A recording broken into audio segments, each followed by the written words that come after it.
¿Cuál fue la primera iglesia, la original? La habilidad para trazar los antecedentes de una iglesia hasta la primera iglesia a través de la sucesión apostólica es un argumento usado por un número de diferentes iglesias para asegurar que su iglesia es la verdadera iglesia. La Iglesia Católica Romana hace esta afirmación. La Iglesia Griega Ortodoxa hace esta afirmación. Algunas denominaciones protestantes hacen esta afirmación. Algunos de los cultos cristianos hacen esta afirmación. ¿Cómo sabemos cuál iglesia está en lo correcto? La respuesta bíblica es que eso no importa.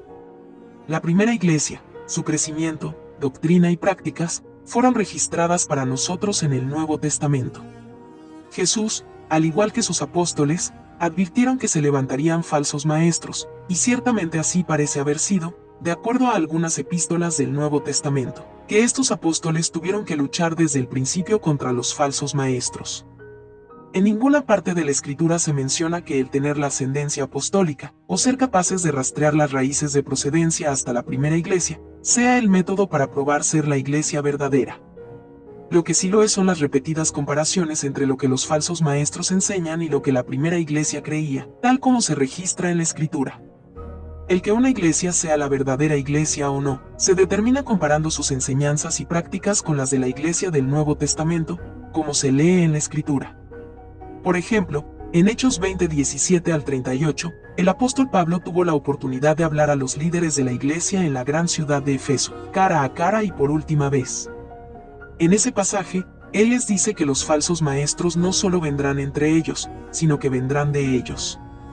VV 29 al 30. Pablo no declara la enseñanza de que deberán de seguir a la primera iglesia organizada como salvaguarda para la verdad. Más bien los encomienda a la salvaguarda de Dios y a la palabra de su gracia. V32. Por lo tanto, la verdad debe ser determinada mediante la dependencia de Dios y la palabra de su gracia. Por ejemplo, Escritura, ver Juan 10:35. Esta dependencia de la palabra de Dios, más que el seguir a ciertos individuos fundadores, es visto nuevamente en Gálatas 1:8 al 9, en donde Pablo declara: «Mas si a nosotros, o un ángel del cielo, os anunciare otro evangelio diferente del que os hemos anunciado, sea anatema». Como antes hemos dicho, también ahora lo repito, si alguno os predica diferente evangelio del que habéis recibido, sea anatema. Por lo tanto, la base para determinar la verdad o el error no descansa aún sobre quién es el que la enseña, si a nosotros o un ángel del cielo, sino de si es el mismo evangelio que ellos ya habían recibido y este evangelio está registrado en la Escritura. Otro ejemplo de esta dependencia de la palabra de Dios se encuentra en 2 de Pedro. En esta epístola, el apóstol Pedro está luchando contra los falsos maestros. Al hacerlo, Pedro comienza por mencionar que tenemos la palabra profética más segura para depender más de ella, que aún el escuchar la voz de Dios desde el cielo, como sucedió en la transfiguración de Jesús. 2 de Pedro 1:16 al 21, esta palabra más segura es la palabra escrita de Dios.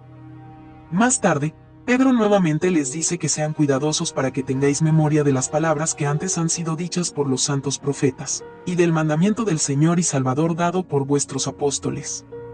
2 de Pedro 3:2, ambas palabras, de los santos profetas y de los mandamientos que Jesús dio a los apóstoles, están registradas en la Escritura. ¿Cómo determinamos si una iglesia está enseñando la doctrina correcta o no?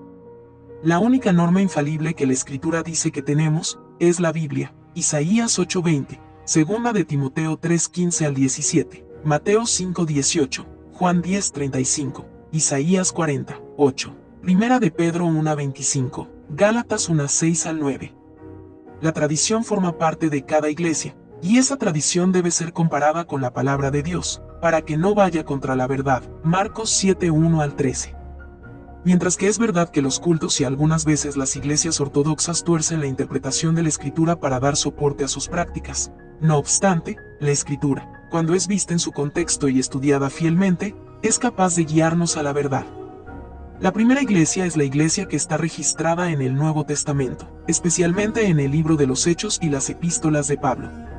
La iglesia del Nuevo Testamento es la iglesia original y la iglesia verdadera. Podemos saber esto porque está descrito en gran detalle en la Escritura. La iglesia, como está registrado en el Nuevo Testamento, es el modelo y cimiento de Dios para su iglesia. Sobre estas bases, examinemos la católica romana que asegura ser la primera iglesia. En ninguna parte del Nuevo Testamento encontrarás a la iglesia verdadera haciendo alguna de las siguientes cosas: orando a María, orando a los santos, venerando a María, sometiéndose a un papa, teniendo un sacerdocio selecto, bautizando a infantes, observando las ordenanzas del bautismo y la cena del Señor como sacramentos, o pasando una autoridad apostólica a los sucesores de los apóstoles. Todos estos son elementos centrales de la fe católica romana. Si la mayor parte de los elementos medulares de la Iglesia Católica Romana no fueron practicados por la Iglesia del Nuevo Testamento, la primera Iglesia y la Iglesia verdadera, ¿cómo entonces puede la Iglesia Católica Romana ser la primera Iglesia? Un estudio del Nuevo Testamento revelará claramente que la Iglesia Católica Romana no es la misma Iglesia que la Iglesia que está descrita en el Nuevo Testamento. El Nuevo Testamento registra la historia de la Iglesia desde aproximadamente el año 30 al año 90 después de Cristo. Durante los siglos II, III y IV, la historia registra muchas doctrinas y prácticas católicas romanas entre los primeros cristianos. ¿No es lógico que los primeros cristianos comprendieran mejor el mensaje de los apóstoles? Sí, es lógico, pero hay un problema. Los cristianos del segundo, II y IV siglos no fueron los primeros cristianos. Nuevamente, el Nuevo Testamento registra la doctrina y práctica de los primeros cristianos, y el Nuevo Testamento no enseña el catolicismo romano. ¿Cuál es la explicación del por qué en los siglos II y IV, la Iglesia comenzó a exhibir signos del catolicismo romano? La respuesta es simple: durante los siglos II y IV y siguientes, la Iglesia no tenía completo el Nuevo Testamento. Las iglesias tenían porciones del Nuevo Testamento, pero el Nuevo Testamento y la Biblia completa no estuvieron comúnmente disponibles, hasta después de la invención de la imprenta en el 1440 después de Cristo. La iglesia primitiva hizo lo mejor que pudo para pasar las enseñanzas de los apóstoles a través de la tradición oral y a través de la extremadamente limitada disponibilidad de la palabra en su forma escrita. Al mismo tiempo, es fácil ver cómo la falsa doctrina pudo incorporarse a la iglesia que solo tenía acceso al libro de Gálatas, por ejemplo. Es muy interesante notar que la Reforma Protestante surgió poco después de la invención de la imprenta y la traducción de la Biblia a los lenguajes comunes de la gente. Una vez que la gente comenzó a estudiar la Biblia por ellos mismos, se hizo muy claro cuánto se había apartado la Iglesia Católica Romana de la Iglesia que está descrita en el Nuevo Testamento. La Escritura nunca menciona el usar el cual iglesia vino primero como la base para determinar cuál es la iglesia verdadera. Lo que sí enseña es que uno debe usar la Escritura como el factor determinante para saber cuál iglesia es la verdadera y si es fiel a la primera iglesia. Es especialmente importante comparar la Escritura con la enseñanza de la iglesia en aquellos puntos centrales, tales como la total deidad y humanidad de Cristo, la expiación por el pecado a través de su sangre en el Calvario, la salvación del pecado por gracia a través de la fe, y la infalibilidad de las Escrituras. La primera iglesia y la iglesia verdadera está registrada en el Nuevo Testamento. Esa es la iglesia que todas las iglesias deben seguir, imitar y tomar como modelo a seguir. Recuerda suscribirte a canal Diego Alberto Oficial y dale like.